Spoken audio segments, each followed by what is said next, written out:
Welcome to SATV News. This is Nuri Alamin with the headlines. Passing rate in HSC examination hits 21-year low this year at 58.83%. Dhaka Board leads, Kumilla falls behind others. No compromise on February election, said Mr. Fakhrul. Country people don't want to see politics of conflict and violence anymore. Massive fire breaks out at Chattogram EPZ factory. 17 units currently working to douse the fire.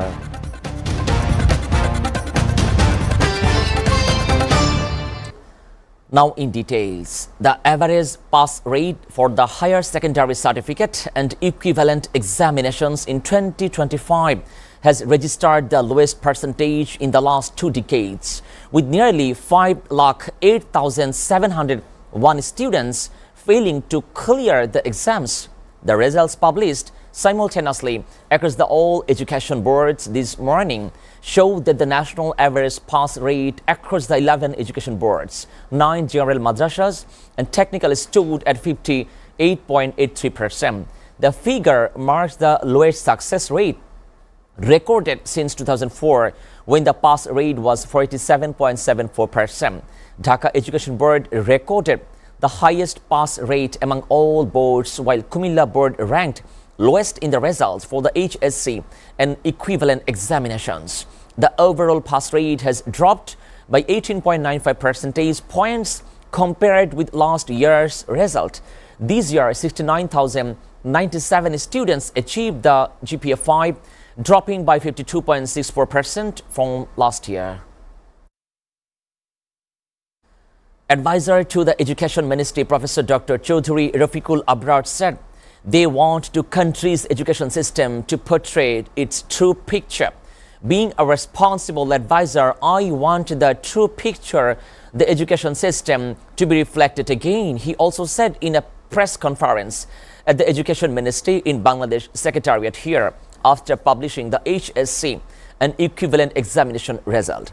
The advisor also said that the real crisis for the education system was being hidden to show good result in the public examinations. He further congratulated those who did well in the HSC examination and expressed sympathy to those who did not succeed, calling upon them to do so to hard work. Nahid Islam, convener of National Citizen Party, NCP, has said that signing the July Charter without a legal basis would be meaningless.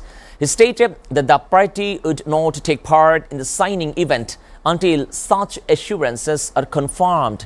He also made this remark at a press conference held in the party's temporary office in Bangla Motor, Dhaka this morning. Addressing the government, he also demanded that implementation order of the July Charter and the referendum question be finalized and a clear idea made the public beforehand. He also added the Chief Advisor Dr. Mohammad Yunus will issue the draft implementation in order by the July Charter as an expression of the people's sovereign will. The NCP leader further said that if the people approve the July Charter through a referendum, any note of dissent will have no effect. Based on the referendum verdict, the next elected parliament will reform the constitution with the constituent power vested in it. The revised constitution will be titled the Constitution of Bangladesh 2026. Accusing a quarter of trying to create unrest by raising unnecessary issues like the Proportional Representation System, PNP Secretary General Mr. Fakhrul Islam Alamgir today said there will be no compromise on holding the next election, the national election in February 2026. All a certain quarter is bringing up various demands, including PR, only to create chaos in the country and delay or derail the election process. There will be no compromise over the holding the next national election, he also said. The BNP leader made the remark while addressing a view exchange meeting with local people at the Darhat Idgah ground in this Thakurgaon Sadar Upazila. He also alleged that the certain quarter is keeping Chief Advisor Dr. Mohammad Yunus occupied with various demands in an attempt to block the national election. He also said the people of the country no longer want to see politics of conflict, violence, as they prepare to make their decision in February. Chief Prosecutor of the International Crimes Tribunal Muhammad Tazul Islam today pleaded for a maximum punishment for the ousted Prime Minister Sheikh Hasina, terming her as the mastermind of all the evil deeds. Sheikh Hasina is the mastermind of all the crimes. She is an unrepentant, heartless criminal. She deserves the maximum punishment. No mercy should be shown to her regarding the death penalty. He also said, for the murder for 1,400 people, she ought to have been hanged 1,400 times. But since that it's not possible, it is appropriate to impose the maximum punishment in order to establish rightful justice, so that in further no one can kill the citizen of their own country in this way. Tazul also added the placing argument in the case against Sheikh Hasina, former Home Minister Asaduzaman Khan Kamal, and former Inspector General of Police Chaudhry Abdullah Al Mamun, who already pleaded guilty and become an approver. The Chief Prosecutor also pleaded for a maximum punishment for another accused, Asaduzaman Khan Kamal.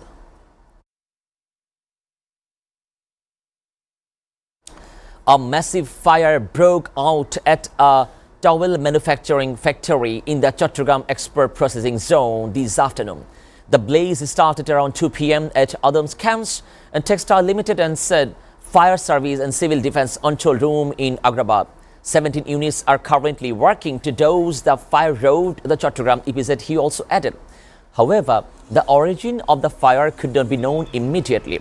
EPZ Police Station Officer in charge, Mohammad Jamil Hussain, said that the fire broke out at a factory in the EPZ that manufactured medical accessories. Viewers, we're taking a short break. Stay with us.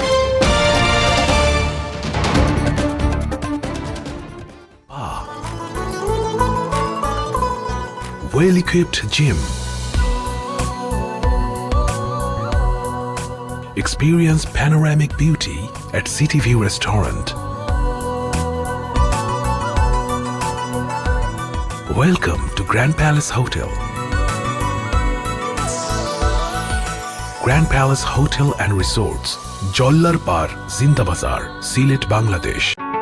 বাংলাদেশে দীর্ঘ ৩৭ বছরের সাফল্যের অগ্রযাত্রায় SA পরিবহন parcel and courier service এখন আধুনিক ও শৈল্পিক স্থাপত্য শিল্পের দেশ মালয়েশিয়ার কুয়ালালামপুরে। লাখো গ্রাহকদের প্রয়োজনের দিক লক্ষ্য রেখে নিশ্চিত, বিশ্বস্ততা ও আন্তর্জাতিক মানের সেবা এখন ডোর টু ডোর।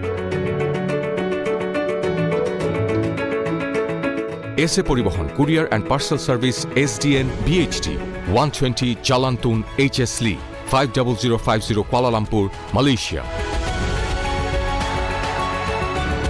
এসএ পরিবহন পার্সেল অ্যান্ড কুরিয়ার সার্ভিস আপনার সেবায় সব সময়।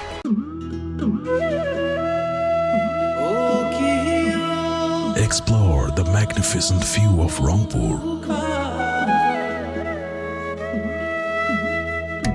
Five-star facilities, rich chain hotel, Grand Palace. Relax in spacious rooms and suites.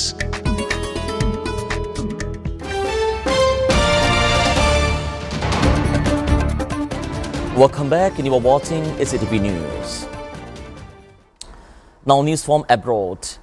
Balloting in the elections to the Rajshahi University Central Students' Union and whole unions ended on Thursday afternoon, October 16, without any major untoward incidents. The voting concluded at all 17 polling centers at 4 p.m., which began at 9 a.m.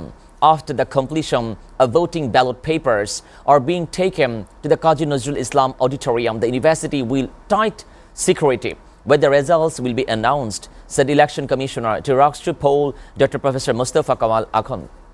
60% votes were cast till 3:30 p.m. in these elections. There are a total number of 28,901 voters, 39.1% female and 60.9% male.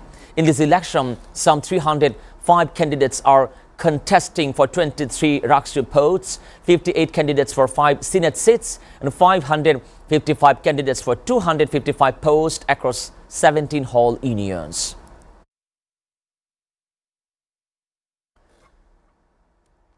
U.S. President Donald Trump confirmed report on Wednesday that he authorized the CIA to conduct covert operation in Venezuela, marking a sharp escalation in U.S. support and the pressure President Nicolas Maduro regime. The New York Times earlier reported the classified directive citing U.S. officials farming to the decision, and Trump said authorized action for the two main reasons.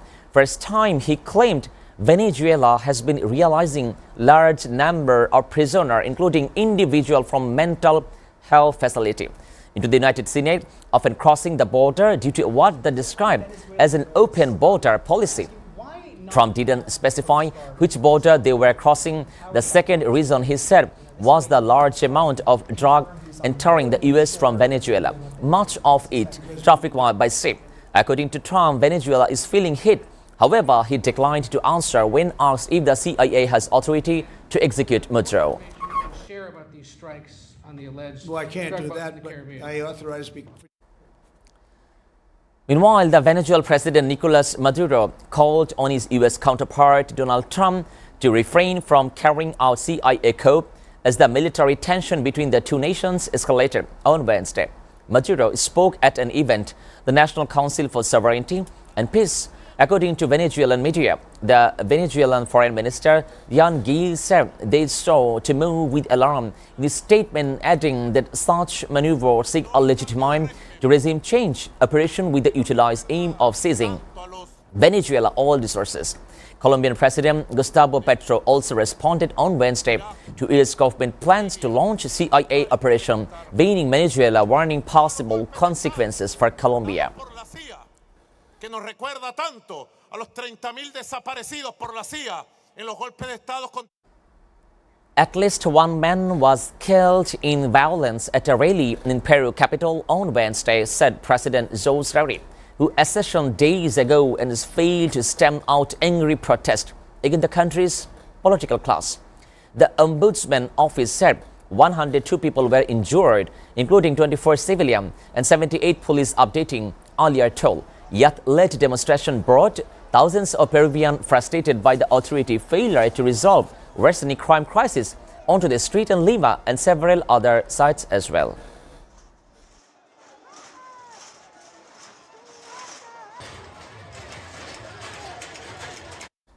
Two more bodies were identified as slain Israeli hostages, a statement by Israeli army said on Thursday, after they were handed over to Israel by the Palestinian militant group Hamas Wednesday night. The bodies were identified as 27-year-old the Inbar Haimem, the last female hostage to be held in Gaza since he was kidnapped for a music festival during a Hamas-led attack on southern Israel on October 7, 2023. She was abducted alive by Palestinian militants, but in December 2023, her family was informed that Inbar had been murdered in Hamas captivity. The second body was identified as 39-year-old Master Sergeant Muhammad al-Asrab, who was killed during battle with Palestinian militants on October 7, 2023.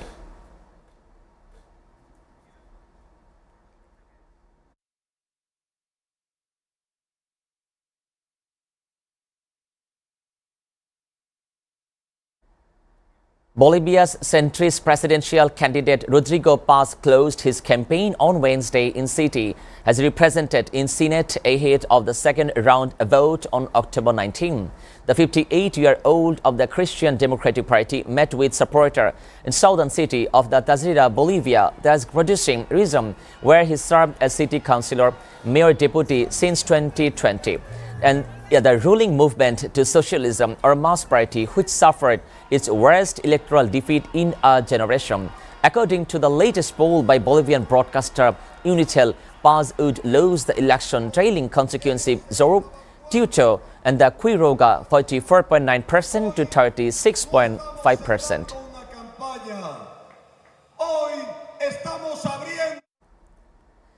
China supports countries in exercising restraint and realizing a full and lasting ceasefire, its foreign ministry said on Thursday, when asked about Pakistan and Afghanistan agreeing to a 48-hour ceasefire. China stands ready to continue a play for a constructive role for continued improvement in the two countries' relationship. Lind spokesperson for the foreign ministry told a regular press briefing Pakistan and Afghanistan agreed to a temporary ceasefire on Wednesday between the South Asian neighbor, leaving more than a dozen civilians dead and 100 wounded. Wednesday, fighting along the volatile, contested frontier started fragile pitch after dozens were killed in weekend clashes, and the Taliban seized power in Kabul in 2021.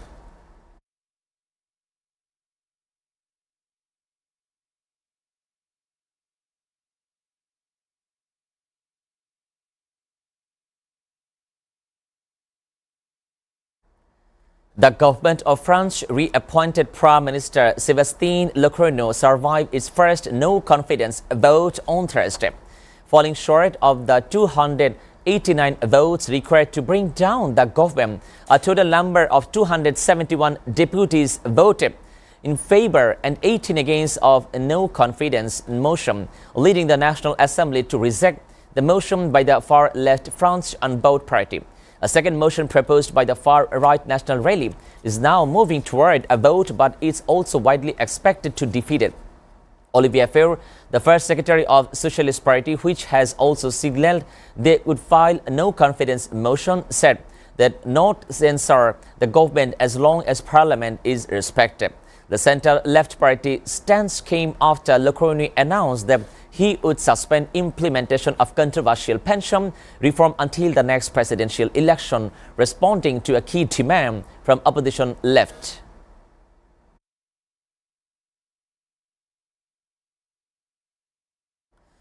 The Russian Defense Ministry said on Wednesday that its troops had pushed Ukrainian forces out of two settlements. It said Russian forces had taken control of the village of the Oleksievye in Ukraine, the Dnipro region, as well as the settlement of the Novopavlivka in Donetsk region. Last week, Ukrainian President Volodymyr Zelensky said conditions were difficult around the Novopavlivka, further south in the Zaporizhia region, but said our active defensive action that are showing good result.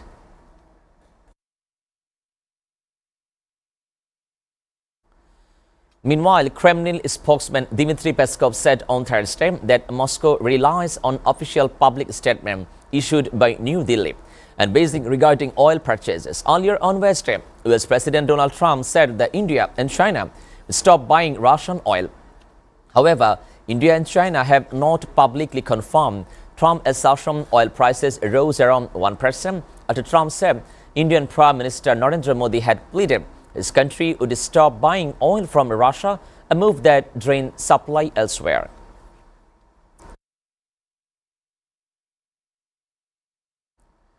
U.S. Treasury Secretary Scott Bessent said on Wednesday that he told Japanese Finance Minister Katsunobu Kato that the Trump administration expects Japan to stop importing Russian energy. Bessent and Kato also discussed important issues that pertaining to the U.S.-Japan economic relationship and the administration expectation that Japan stop importing Russian energy, said Bessent on X after the two met on Wednesday. Bessent and Kato met on the sideline the annual International Monetary Fund meeting and G7 and G20 finance leader gathering held this week in Washington. Tokyo has agreed with other G7 countries Moscow 2022 invasion of Ukraine. However, Japan continued to liquefy natural gas production at the Sakhalin-2 project, which is vital to Japan's energy security as it accounts for about 9% of its LNG imports.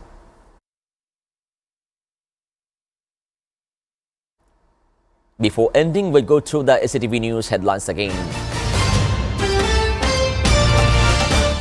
Passing rate in HSC examination hits 21-year low this year at 58.83%. Tuckerbird leads, Kumila falls behind others.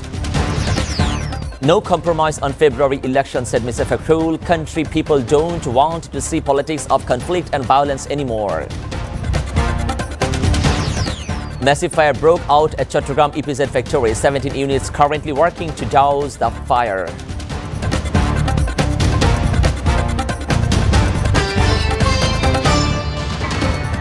you are up to date with our top stories so far here on SATV. And to know the latest news, visit www.satv.tv. Stay with SATV.